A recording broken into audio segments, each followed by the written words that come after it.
Right. Good evening and welcome to the Zoom check-in for the month of April. Hi, I am Nikki and Dave is here. And our topic for this evening is summer crops. So we hope you are starting to grow, starting those seeds in the seed flats the way that the videos show in our seed starting videos on GIY. And today I just wanted to pick Dave's brain a bit about summer crops, since he's really the mastermind behind your garden. I think we'll just wait maybe. All right, let's do that. Yeah, let's wait a couple of minutes to see if anybody hops online. And if you do, then you take the center stage and we'll answer your questions. So these are really great opportunities for you to be with us and consult with us one-on-one, so that we can help your specific garden, permaculture garden needs.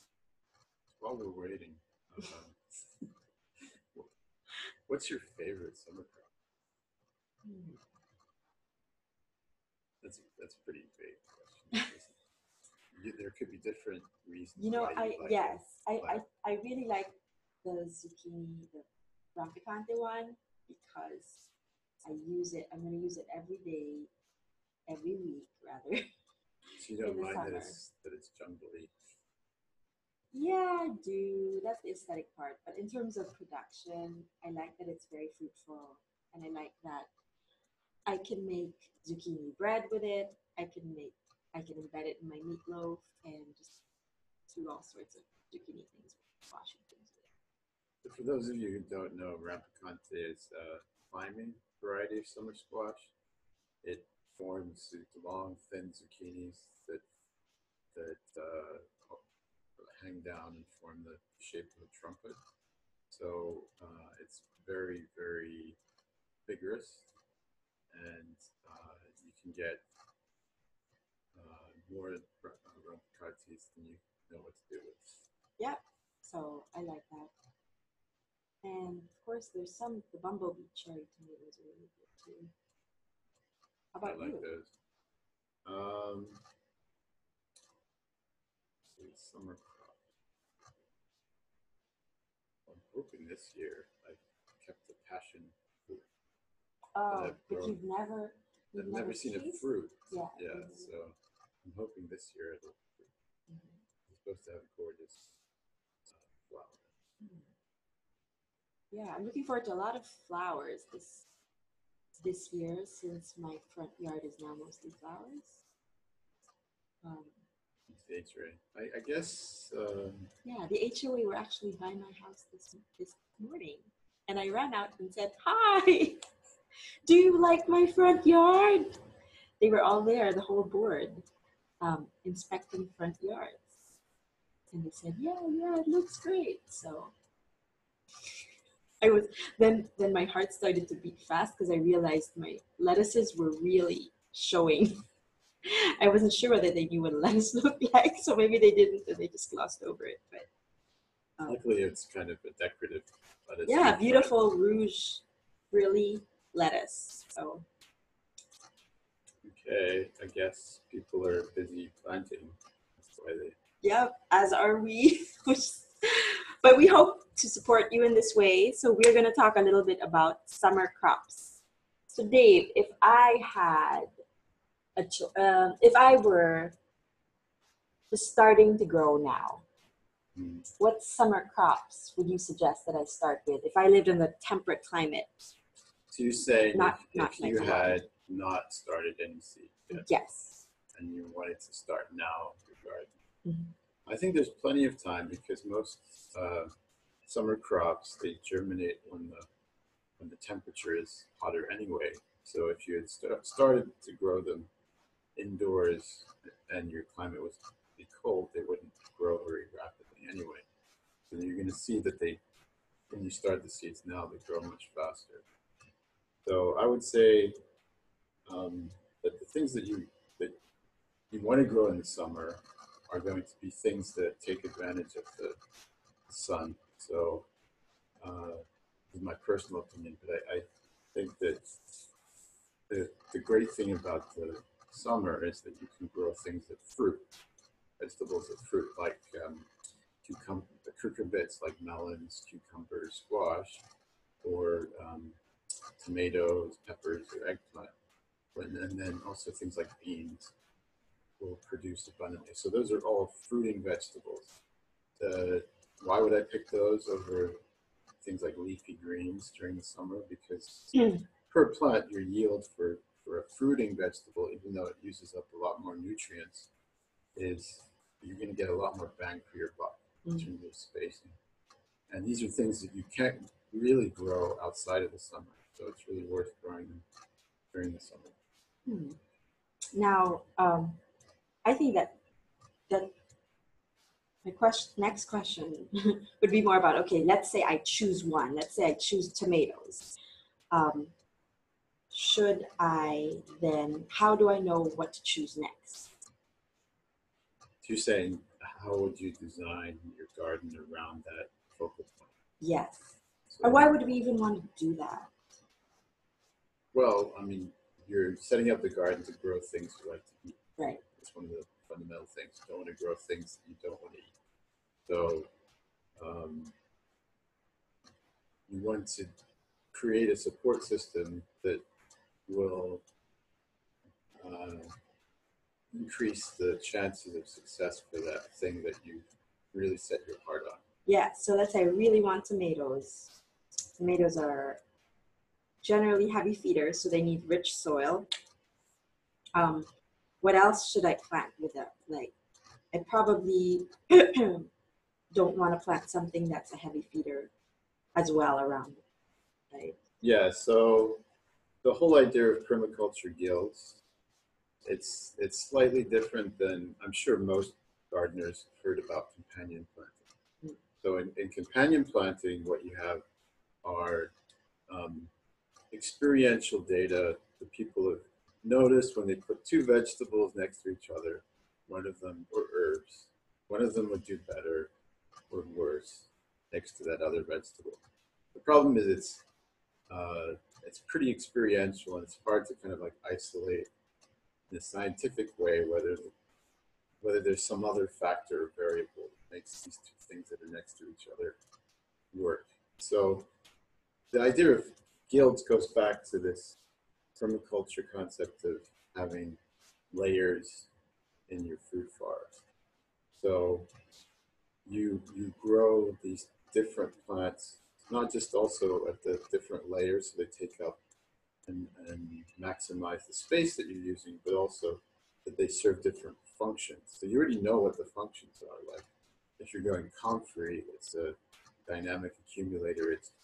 It's going to bring up all the minerals and nutrients from deep in the soil using its deep taproot. And then something like a tomato will be able to immediately use the benefit of that. Yeah, all the nutrients. And so a permaculture guild is a collection of different elements serving different purposes so that in concert they create an abundant field, right? So some of those functions in permaculture that we call them, like you're designing, are, as Dave mentioned, dynamic accumulation. What does that mean? Any plant that has deep taproots or is known to mine the soil and bring all the nutrients up, make it available to other plants that normally would not grow as deep as they would. So how does it make it available? It's very simple. You take the leaves of the plant and you basically chop and drop. Yeah, so you use it as a green fertilizer. So even things like dandelion greens. Dandelion does that, yeah. So the next time we're like, those darn dandelions, they're all over my lawn. Then chop and drop them. And they'll feed your lawn. Because if you take them out, you take that root out, you're like tilling the soil again. Which, I mean, if you have a lot of them, that's fine. You know, you do it and then you take it out and then you put something in to replace it that's also functional and, you know, in different ways, not just as a dynamic accumulator, but maybe something else. But you leave some of that dandelion there because at least it's healing the soil as it is. And what you'll find that is as your soil changes its composition, dandelions will actually start dying out. This is the wonderful thing about nature, is that it heals itself. Nature has these plants that will just identify whatever the soil needs, and they'll thrive in that situation. But once the soil is restored, then the pH and everything is not ideal for that weed.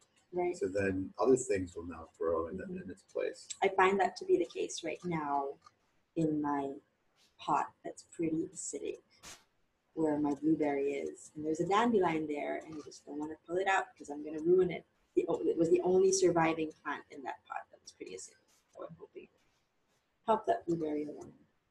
All right, so there's a dynamic accumulator, there's a nitrogen fixer. Nitrogen fixers are plants, mostly of the legume family, that are peas and beans that have in their roots an association with bacteria that love to convert the nitrogen from nitrite NO3 to nitrate NO4, which is a nitrogen, the way that nitrogen can easily be digested by the plant. So the reason that they hang out there is because over time they've already, in return for the starches that they and sugars that they get from the plant, this is the symbiotic relationship that they've established with legumes, is that they in turn fix the nitrogen for the legumes, so they can survive and the legumes can thrive. So that's nitrogen fixation. So what would those be? I think every guild should have some sort of a nitrogen fixer in it. So even in my front yard, which I said was mostly pollinators, I still put in the peas, and even if I'm going to cut them down later on, try to hide them, at least there's some nitrogen fixation going on there. Good bacteria that's in those. Then you have things like, let's take the example of you're trying to grow a tomato as your star plant. So you get pests. So you can grow things that are what they call herbiary, herbaceous. But it's kind of like there's two categories. One's that attract beneficial insects. So these are largely plants with small flowers, or they have a certain leaf shape that provides a good habitat for these insects. So things like yarrow that has a small, or even things like chamomile. But yarrow will not flower in the heat of the sun. But they're good now, so they're good in the spring. So yarrow, if you have to have a pollinator insectary during the spring, yarrow is a good go-to in fall.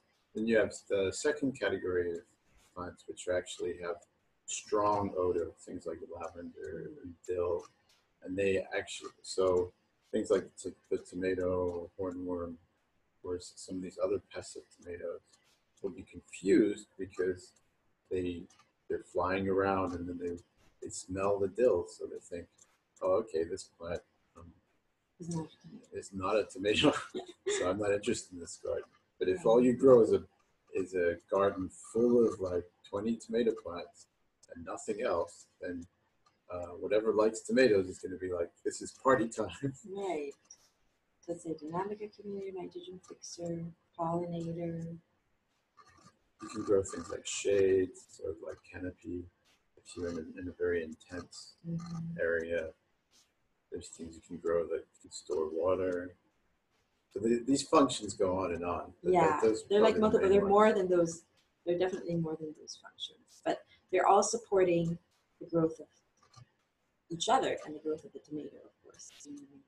So tomatoes, this is always the example I use, so forgive me if you've heard this over and over again. Marigolds are good with tomatoes because they deter the tomato hornworm, but I've read the marigolds are good in any bed, and there's certain flowers like that are good in any bed. Nasturtiums, marigolds, borage, because it's a dynamic accumulator, as well as a pollinator. I forget what else, but that's in the John Jevons Grow by Intensive book, where he has a list of chamomile. That's another thing that he says is good. But chamomile is kind of hard to grow for us. But we still grow it. It's kind of hard to grow. But when it's growing, that's good for the soil. So that's the concept of permaculture guilds, also known as polycultures in some books, like the Edible Garden, what is that called? Edible Food Forest, book of Dave Jackie. And it's beyond companion planting. So when you're doing your summer garden, let's see, trying to think of some other things that are pretty good tips. So what I like to do is I'm a 4-season grower. So I have a spring. Well, it's right now it's more like 3 seasons. I do spring, summer, and fall. So right now the garden is full, especially at work. I have a plot of my community garden at my work, and it's just loaded with everything. It's got parsnips and peas and fava beans, garlic and onion, leeks, and fennel, and all this stuff. So one of the difficult things that I had to figure out initially is, at what point do you start putting in summer crops? Like, how do you rotate? Because you don't want to take everything out now. So this is where it's usually better not to direct sow your summer crops. So you want to start them in seed trays, not only because you're going to get a higher germination rate, but also because it helps with the rotational timing of things. So most of the spring crops will be ending their production around the middle of June, end of June. And if you grow things like your tomatoes in seed trays, separate of where you're going to eventually transplant them, you can get them to a very good size, so that by the date that your spring crops are starting to die out, you're ready to put in your summer crops immediately. That's a good tip. Yeah, I never thought about that. The other thing is, when you're doing the crop rotation, you want to make sure that things like tomatoes or melons that are heavy feeders, you don't want to plant them in the same exact spot as a heavy feeder used to be. Which is why in the spring, where the peas grow, that's probably where the peas are heavy givers. They're known as heavy givers. So they give the nitrogen to the soil. That's probably where you want to put your some heavy feeders in. Yeah, there's a pretty good crop rotation that I follow now is that in a single year, I just make sure that it's a different category of crop that I grow. Like I won't grow family. Yeah, family. So I won't grow potatoes for the cool weather crop and then tomatoes for the summer crop. I'll grow something like legumes first, which are gonna, and then chop and drop them, and then grow something like tomatoes and then afterwards. Because legumes are heavy givers, and then you want your heavy feeder tomato fruit to be in there. So your major categories of, you only have maybe like 6 major families of annual crops. So you have what are they? Your umbellifiers, which are things like carrots, dill, celery. And you have things like, you have your chenophatia, like your spinach, beets, Swiss chard. You have your cucurbits. So these are things like your melons, cucumbers, squash. You have your solanaceae, which are like your tomatoes. Potatoes, and peppers. And finally, you have your brassicas. And your legumes. Oh, did I not mention legumes? Yeah, legumes. Brassicas, they only get, they're your spring and your fall, basically. They're cool weather crops. There's some varieties that you can grow even in the summer, but in the shady parts of your garden. There's some varieties. The brassicas are really like nutritional powerhouses. Yep, I kale. recently sent out a things DIY that goes into a little more detail about brassicas. But one of the interesting things when you're doing your rotations, for example, is brassicas use up a lot of calcium. So do tomatoes.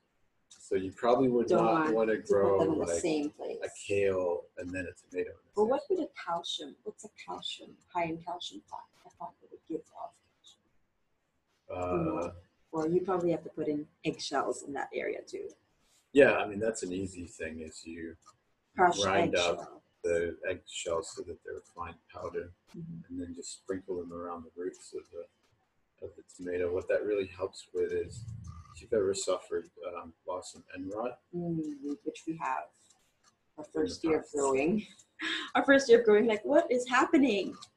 Yeah, it was terrible because I was growing it indeterminate heirloom tomato plant called Alpaca was the variety, and it grew huge. It grew like 12 feet tall in the front yard, and it would produce these huge Roma tomatoes that were like 5-6 inches long. The problem is every single one of these huge tomatoes would have blossom end rot on them. Yeah, you just have to cut it off. So you feel like you're throwing away pounds and pounds of fruit because of that. And the Romas are especially susceptible to that blossom end rot. So that's a trick that you can use. Also, I find that these dynamic accumulators, or if you put it like a heavy compost, that it just naturally will provide the calcium. Yes. Here's something that I wanted to tell. Okay, so Dave's brassica and legume handout, which is beautifully designed on top of being heavy with data. You know, like a magazine. Check it out. It's really, and print it out. It's nice to have as a reference, especially if this is your first year growing. And it's only offered to you guys at this point in time. So I plan on, over the next few weeks, before the summer session really kicks in, to have similar kind of handouts for these other families that we mentioned. So at least so only exclusive to DIY subscribers. Yeah, we're so busy right now in terms of all the stuff we're doing. Yeah, so many things. Now, one thing that you could perhaps take away from this is, and this is, you probably have in your mind the one summer crop that's your favorite, like they asked me, or the one summer crop that you intend to grow for real this year. But also to support it so that it's usually an annual. Select one perennial crop this year that you want to put in your garden and put it in this month, not in the summer, even though it's going to probably bloom in the summer, but put it in this month so that you can have something in there that'll come back next year if you, if everything works out well. And if it doesn't, well, no, that's what we're here for. One of the great things about permaculture is that, and we've been doing this for maybe like 5 years now, is that if you put in 1 or 2 perennial things each year, then the next year you don't have to put those things in again.